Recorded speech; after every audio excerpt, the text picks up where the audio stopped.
안녕하세요. 저는 결혼 10년차 주부입니다. 이 일은 시댁과 있었던, 아니 정확히 말하자면 시아버지와 있었던 일입니다. 저는 시댁과 거의 만나지도 통화를 하지도 않는 사이이고 남편 또한 자기 집에 애정이 없는지 따로 연락하지는 않았어요. 이렇게 말하면 제가 너무 나쁜 것 같지만 시부모님과 엮이면 좋을 거 없을 것 같았어요. 왜냐하면 돈이 없는 건 그렇다 쳐도 기본적인 개념이나 상식도 없는 그런 분들이셨거든요. 결혼한 후 있었던 여러 번의 돈 문제와 사건들 때문에 더 이상 시댁을 찾아가거나 전화하지 않게 되었습니다. 남편도 시부모가 문제가 많다고 생각하고 있기 때문에 찾아가지 않는 것에 대한 큰 불만은 없었어요. 다행인 건 제가 하지 않으면 시댁에서도 전화를 하거나 찾아오지 않았다는 겁니다. 만약 시댁에서 전화하고 찾아오고 며느리 도리를 운운했다면 아마 진작에 이혼했을 것 같아요. 그런 시댁에서 작년 7월쯤 평소에 전화도 안 하시던 시아버지가 전화가 오셔서 제 보험을 들어주신다고 인감증명서와 인감도장을 해서 보내주라 하더군요. 돈도 없으면서 내 보험을 들어준다고 하는 것이 의심스러웠습니다. 몇 년 만에 전화해서 한다는 소리가 인감증명서와 도장이라니요. 보험을 드는데 웬 인감증명서와 도장이 필요하지도 않은데 내 인감증명서로 무슨 짓을 하려고 한다는 생각밖에 안 나더군요. 무슨 보험이냐 물었더니 시아버지가 회사 화물차 운전하는데 그 화물차를 운전하려면 보험에 가입을 해야 한다고 하셨습니다. 이유는 모르겠지만 제 명의로 하면 돈이 얼마가 많이 절약된다고 하시더라고요. 본인이 운전을 하는데 내 명의로 보험을 든다는 것이 상식상 말이 된다고 생각하시나요? 전 절대로 안 해주고 싶었지만 아무것도 가진 거 없고 형편 어려운 시댁이라 제 인감증명서와 도장을 보냈습니다. 그것부터가 이 일의 시작인 걸 모르고 시아버지 말을 믿고 인감증명서와 도장이라는 중요한 것을 보냈다니 제가 생각해도 바보 같네요.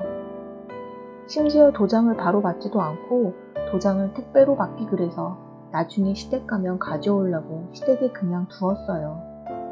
그 일이 있은 후 1년 정도가 지날 때까지 제 인감도장은 시아버지 손에 있었습니다. 그런데 올해 또 제 이름으로 차 보험을 가입하셨다고 연락이 온 거예요. 돈 하나 없이 하루 벌어 하루 사는 집인데 어떻게 빚을 내셨는지 차를 또 구입하셨더라고요. 어찌된 영문인지 모르나 차를 구입하시고 그 차에 대한 차 보험도 제 이름으로 가입하셨습니다. 자동차 보험을 계약자가 아니라 모두 제 이름으로 한다는 것이 수상했지만 돈이 절약된다니 또 그냥 넘어갔지요. 이때 제가 생각하지 못한 것이 시아버지가 제 인감도장으로 그 차를 제 명의로 구입했다는 것이었습니다. 그리고 저희 집으로 월 90만 원을 8회차나 납부하라는 증명서가 왔습니다. 무슨 보험이 그렇게 비싼지 모르겠지만 사업용이니 그럴 수도 있다고 또 넘어갔죠.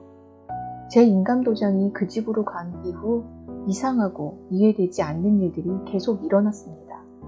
심지어 며칠 전 분기에 내는 돈이 밀렸다고 우편이 하나 날라왔고 작년에도 몇 번 독촉장이 날라왔어요. 제 잘못도 아닌데 독촉장이 날라오니 너무 불안하더라고요. 시아버지가 빌린 돈을 제가 다 갚아야 하는 거 아닌지 무서운 생각도 들었습니다. 제 인감증명서와 인감도장을 가지고 도대체 무슨 짓을 하시는지 의심스러웠지만 남편에게 말하면 싸움이 날까봐 속으로 끙끙 앓고 있었지요. 그런데 며칠 전에 시댁에서 또 일반 인감증명서가 필요하다는 겁니다. 제가 제일 큰 문제점이 속으론 하기 싫어도 겉으로는 티를 못 내고 거절을 못 한다는 겁니다. 거절할 수 없어 억지로 보내줬더니 오늘 전북의 어디 은행에서 신용조회를 한답시고 전화가 오네요. 그 은행에서는 아버님이 대출 받으시려는데 1% 주주 어쩌고 저쩌고 그러더니 은행에서 신용조회를 승낙해달라 연락이 온 거였습니다. 그래서 지금 시아버지의 이름으로 빚이 있는지 물어보았는데 2억이 있다고 하더라고요. 돈도 많이 못 버시는 분이 빚이 2억이라니 어이가 없습니다. 그것도 모자라 제 이름으로 더 대출을 받으려고 하다니 정말 미치고 환장하겠습니다. 저는 남편에게 이야기를 할 수밖에 없었습니다. 그래서 제 성격이 거절을 못하고 싫은 소리를 못하니 남편에게 이야기를 해달라고 하자 남편은 자기는 모르는 일이고 제가 잘못한 거니 알아서 하라는 식으로 이야기를 하더라고요. 남편도 자기 아버지랑 이야기하고 싶지 않은 눈치였었죠. 남편에게 그래도 자기 아버지인데 이야기 좀 해달라고 해봤지만 계속 책임 회피만 하고 있습니다. 시아버지가 빚 못 갚고 연체하고 빚에 허덕이는 건 상관없다고 쳐도 시아버지가 제 이름으로 대출받아 연체하면 이건 우리 가정에 심각한 문제가 될 수 있는 건데 마치 남의 일인 듯 이야기하는 것도 정말 화가 나더라고요. 솔직히 지금은 시부모님이 내 이름으로 빚을 지고 난 후 나랑 이혼하고 지들끼리 나눠 가지려고 하는 건 아닌가 하는 생각도 들었습니다. 그래서 남편과 말다툼을 하다가 이 말을 했다가 아주 대판 싸웠습니다.